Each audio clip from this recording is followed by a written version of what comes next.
Kama kuna matumaini kwa wanayanga, kwa Tanzania juu ya wananchi kusonga mbele kwa hatua robo fainali ligi ya mabingwa barani Afrika, basi kuna mambo mawili makubwa tunafahamu vizuri. Kwenye mwenendo wa kundi lao la B, Yanga watatakiwa kushinda tofauti ya mabao mawili, 2-0, 3-1 na kadhalika. Lakini la pili ni kwa Al Ahly ambao watacheza dhidi ya FAR Rabat kule nchini Misri, kuhakikisha kwamba Al Ahly wanashinda. Na ili Al Ahly wafanikishe hilo, miongoni mwa wale ambao wanaweza kuwapa ushindi ni pamoja na huyo unayemwona hapo, Mahmoud Trezeguet, mchezaji wa kimataifa wa Misri, mchezaji wa zamani katika klabu ya Aston Villa na klabu nyingine mbalimbali za ligi kubwa barani Ulaya. Ameshacheza EPL na wakati akitua Al Ahly alikuwa ametoka katika ligi kuu ya Uturuki. Sasa yeye yupo kwenye kiwango bora sana. Mpaka sasa ikiwa Al Ahly imeshacheza mechi 5 katika hatua ya makundi kwenye kundi lao la B, yeye amecheza mechi zote, na mpaka sasa kati ya mashuti 51 ambayo Al Ahly wameshayapiga 19 ameyapiga yeye. Lakini hiyo itoshi, amepiga mashuti ya kulenga shabaha 9. Al Ahly mpaka sasa mashuti waliopiga kulenga shabaha ni 14, 9 ameyapiga huyu mwamba. Al Ahly mpaka sasa wamefunga mabao 8, huyu mwamba ameshafunga mabao 5.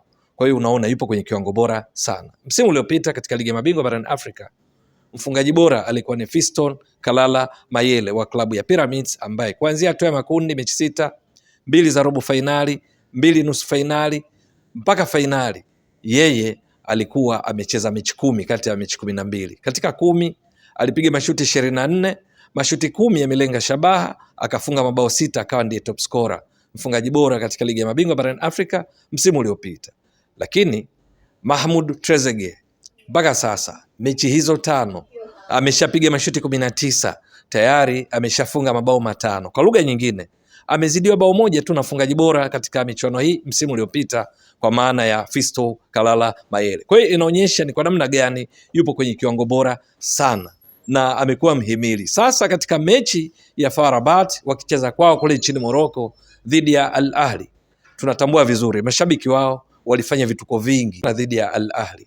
Walirusha mipira miwili uwanjani, walirusha chupa za maji, lakini kubwa zaidi walirusha mpaka vitu vyenye ncha kali, na kimojawapo kilirushwa kwenda kutaka kumdhuru huyu Mahmoud Trezeguet. Tunatambua vizuri Al Ahly katika jitihada za kutaka kukiokota kitu hicho chenye ncha kali kama kisu, ili kwenda kumwonyesha na kumkabidhi mwamuzi, wachezaji wa FAR Rabat wakawa wakifanya kila wawezalo kukichukua wao wakifiche. Matokeo yake pakatokea purukushani nyingi. Lengo lake tukio hilo ilikuwa ni kwa mashabiki wa FAR Rabat kumdhuru Mahmoud Trezeguet. Mwisho wa siku pakatokea vurugu nyingi sana. Kwa ujumla katika mchezo huo ambao mwisho wa siku uliisha kwa sare ya 1-1, FAR Rabat wakajikuta wakishukiwa na rungu kali la CAF, faini ya kiwango cha fedha, lakini pili ikawa ni kufungiwa kucheza bila mashabiki katika mechi 2. Moja walicheza dhidi ya JS Kabylie wakashinda 1-0. Ya pili wakati wakitumikia adhabu hiyo ndio waliocheza dhidi ya wananchi Yanga na kushinda kwa bao 1-0 kama tunakumbuka vizuri. Sasa FAR Rabat wanakwenda nchini Misri, ingawa kwenye mwenendo wa msimamo wa kundi la B mpaka sasa Al Ahly wameshafuzu kwa hatua robo finali kwa sababu tayari wana pointi 9. FAR Rabat wako nafasi ya pili, wana pointi 8. Ambacho hawana uhakika Al Ahly ni kwamba watamaliza vinara katika kundi lao ama nafasi ya pili, lakini juu ya tiketi ya kufuzu tayari wanayo. Sasa kwenye mechi hiyo watakayocheza dhidi ya FAR Rabat, Al Ahly sare inatosha kabisa kuhakikishia kwamba wao watamaliza kileleni, halafu FAR Rabat watamaliza nafasi ya pili. Ikitokea sare, maana yake Yanga hata ishinde kwa idadi ipi ya mabao itakapocheza dhidi ya JS Kabylie kwenye uwanja New Amani Complex visiwani Zanzibar, itamaanisha kwamba watatimiza pointi 8. Wakati huo FAR Rabat kama watatoa sare yoyote na Al Ahly watakuwa na pointi 9. Kwa hiyo zitakazosonga mbele ni Al Ahly watakokuwa na pointi 10 kama itatoka sare, halafu FAR Rabat nao watafuzu kama washindi wa pili kwenye kundi. Yanga watamaliza nafasi ya 3 endapo watashinda dhidi ya JS Kabylie. Maana hivi sasa Yanga wana pointi 5, JS Kabylie wana pointi 3. Sasa ili kufanikisha ushindi ni kwamba wachezaji wa Al Ahly wawe kwenye kiwango bora, kuhakikisha kwamba wanapambana ili sio tu kuwa kileleni katika kundi lao kwa sare bali kushinda. Na huyu Mahamudu Trezeguet ambaye FAR Rabat mashabiki wake walimfanyia vituko mno wakati wakifanya vituko kwa Al Ahly kwa ujumla, ikiwamo tukio linatoka kulelezea na ambalo unaona picha zake hizo, ni kwamba Mahamudu Trezeguet akiwa kwenye kiwango chake bora akapata nafasi ya kucheza chini ya kocha Idriss Touré na akawa na dhamira binafsi sio tu kwa klabu yake kwamba ishinde na kusonga mbele, lakini yeye mwenyewe akifunga bao lolote walau moja atakuwa amefikia idadi ya mabao iliyofungwa na mfungaji bora katika michuano iliyopita kwa maana Fiston Kalala Mayele. Akifunga bao zaidi ya moja, maana yake atazidi kujiongezea uwezekano wa kumaliza kama top scorer katika michuano hii kwa msimu wa 2025 2026. Ikumbukwe Al Ahly ndio kwanza wamecheza mechi 5, wanakwenda hatua robo finali kwa uhakika kama ambavyo tunaona kwenye msimamo, alafu wakasonga mbele zaidi, maana yake Mahamudu Trezeguet atakuwa na uwezekano mkubwa wa kuweka rekodi nyingine ya mabao ya idadi kubwa kuliko aliyofikia Mayele katika msimu uliomalizika 24-25.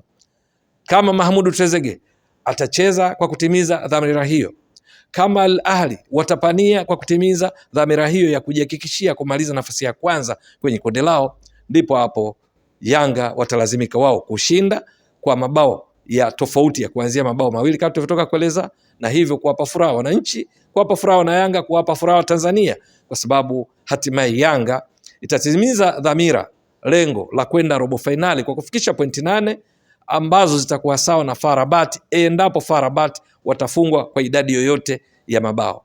Kwa sababu gani? Wote watakuwa na pointi 8 na kwenye tofauti ya mabao endapo Yanga wanashinda 2-0, FAR Rabat wakifungwa hata bao moja inatosha kuwafanya Yanga wasonge mbele, kwa sababu kwenye msimamo itakuwa FAR Rabat wamefunga mabao 3, kama wakifungwa bao 1-0 maana yake watakuwa wameruhusu mabao 3, goal difference itakuwa 0. Yanga kama wanashinda 2-0 maana yake point watatimiza 8 kama FAR Rabat endapo FAR Rabat watafungwa 1-0, lakini kwenye mabao Yanga watakuwa na mabao 4, wameruhusu 4, goal difference itakuwa 0. Sasa kwenye kanuni za CAF juu ya pale pointi zenu zinapolingana kwenye kundi, ili kujua nani aende, ndo tunakwenda kwenye tie breaker rule ambayo kupitia jukwaa la Mbwaduke Stats Sport Next Level tumeshafafanua mara kadhaa katika kanuni za CAF kwenye sura ya 3 kanuni ya 20 kifungu cha 21 mpaka 26 vinaainisha nini kifanyike endapo timu zimelingana points kumpata wa kusonga mbele. Yanga na FAR Rabat matokeo ya mechi zao kila mmoja kashinda kwa bao 1-0. Kwa hiyo ile head to head wanalingana. Wakilingana unakwenda katika vifungu vingine vya kanuni hiyo ambayo watakwenda mpaka kuangalia goal difference. Goal difference zitalingana kwa sababu kama FAR Rabat wanafungwa 1-0, Yanga inashinda 2-0, maana yake goal difference itakuwa wote ni 0-0. FAR Rabat wamefunga 3, wameruhusu 3, Yanga 4, wameruhusu 4. Lakini itakwenda mbali zaidi sasa. Badala ya goal difference tutaangalia nani ana mabao mengi. Yanga atakuwa amefunga mabao 4 endapo watashinda 2-0, halafu FAR Rabat wakafungwa 1-0, na hivyo Yanga ndio tukakwenda hatua ya robo finali. Maelezo ni mengi, lakini kwa ufupi Yanga watakachotakiwa imma fa imma ni kushinda dhidi ya JS Kabylie, na kushinda huko kwa tofauti ya zaidi ya bao moja, yani washinde 2-0, 3-1, 4-2, 4-1, vyovyote vile, lakini tofauti ya mabao kati ya Yanga watakayofunga na watakayoruhusu ianzie mabao 2. Lakini wakati huo dua, sala na maombi ni kwa Al Ahly chini ya huyu mwamba Mahamudu Trezeguet mwenye mabao 5 mpaka sasa baada ya kupiga mashuti 19. Maana yake yeye aongoze wenzake kuhakikisha Al Ahly inapata ushindi. Itakuwa furaha kwa Al Ahly wenyewe kwenda katika hatua ya robo finali wakiwa vinara kwenye kundi, lakini furaha kwa Tanzania, furaha kwa wanayanga. Yanga lazima wapambane kuhakikisha wanashinda dhidi ya JS Kabylie. Ni jukumu la wachezaji watakaopata nafasi ya kucheza kutimiza mpango kazi ya kocha Pedro Gonçalves, na mashabiki kujitokeza kwa wingi uwanja wa New Amani Complex visiwani Zanzibar kuiunga mkono, maana itakuwa ina maana yoyote endapo kwa mfano kweli kafungwa FAR Rabat halafu Yanga wakapata sare au wakafungwa au wakapata ushindi wa tofauti ya bao 1, itakuwa ni kazi bure. Yanga itatimiza pointi 8 lakini haitakwenda hatua ya robo finali. Kwa hiyo kila mmoja atekeleza wajibu wake kuhakikisha Yanga kama ni ushindi uanzie tofauti ya mabao 2, lakini wakati huo kuomba FAR Rabat wafungwe. Bila shaka sio jambo dogo, ni nafasi nyembamba, lakini kwa maelezo haya inawezekana. Haijaisha mpaka yaishe. Itakuwa vipi? ni swala la kusubiri. Ewe mtazamaji wa Mbwaduke Stats Sport Next Level, endelea kuunga mkono channel hii kwa kuhakikisha una subscribe, una share, una like na kucomment. Mwasilishaji wako ni mimi Ramadhani Mbwaduke almaarufu kama Mzee wa Data. Shukran jazilan. Bye bye.